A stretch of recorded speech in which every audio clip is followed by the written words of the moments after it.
सुबह लेटिंग गए और वहीं इनको लकवा मार दिया। ये गिरे पड़े थे, मैं सोची इतनी देर हो गई क्यों नहीं आए हैं। जाकर मैं देखी तो ये बेहोश डरे थे।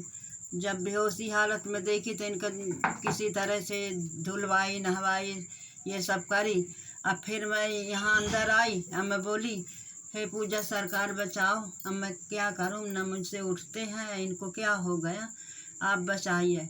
फिर इनके पास मैं गई तो मैं परेशान हो गई, उठते नहीं रहे। अब मैं चिल्लाने लगी, रोने लगी।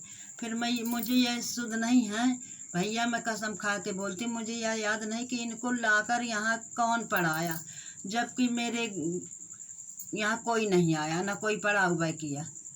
ये बात को मैं बहुत ताजुब मानती हूँ कि इनको लाकर पढ़ाया कौन। उसके बाद जब लेट गए, बेहोशी हालत में इनका बिल्कुल चेहरा टेढ़ा हो गया था, मुँह लार बह रही थी, इनको होश नहीं था। मैं सरकार को फ़ोन लगाई, पूजा सरकार को, तो वो तुरंत आई।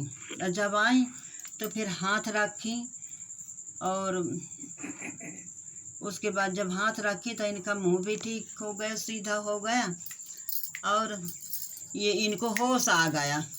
जब इनको होश आ गया तो फिर क्या कहे कि नहीं चाय वो कुछ नहीं जाती रही, बेहोश ही रहे तो चाय पत्ती कहाँ से जाए। फिर जब सरकार हाथ धरी और उसके बाद इनको होश आया तब फिर बोलने लगे। इनका मुंह भी सीधा हो गया और जब मुंह सीधा हो गया तब मैं बोली कि सरकार काहे को ले जा रही, तब बोली कि ये और स्वस्थ हो जाएं, इसलिए बिरला हॉस्पिटल में भर्ती की हैं।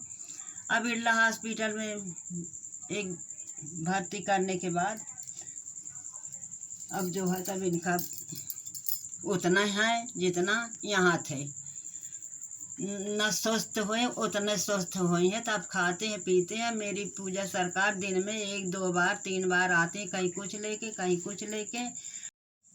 अभी कुछ दिन पहले दिव्य पूजा दीदी सरकार जी के पिताजी को पैरालिसिस लकवा हुआ था चेहरे पे, पर दीदी सरकार जी को जैसे जानकारी मिली, दीदी सरकार सुहावल अपने घर आके इन पे पिताजी पर हाथ रखी और प्रसाद दी। उसके बाद उनका चेहरा सीधा हो गया और पहले सब पिताजी की सुधार हो चुका है।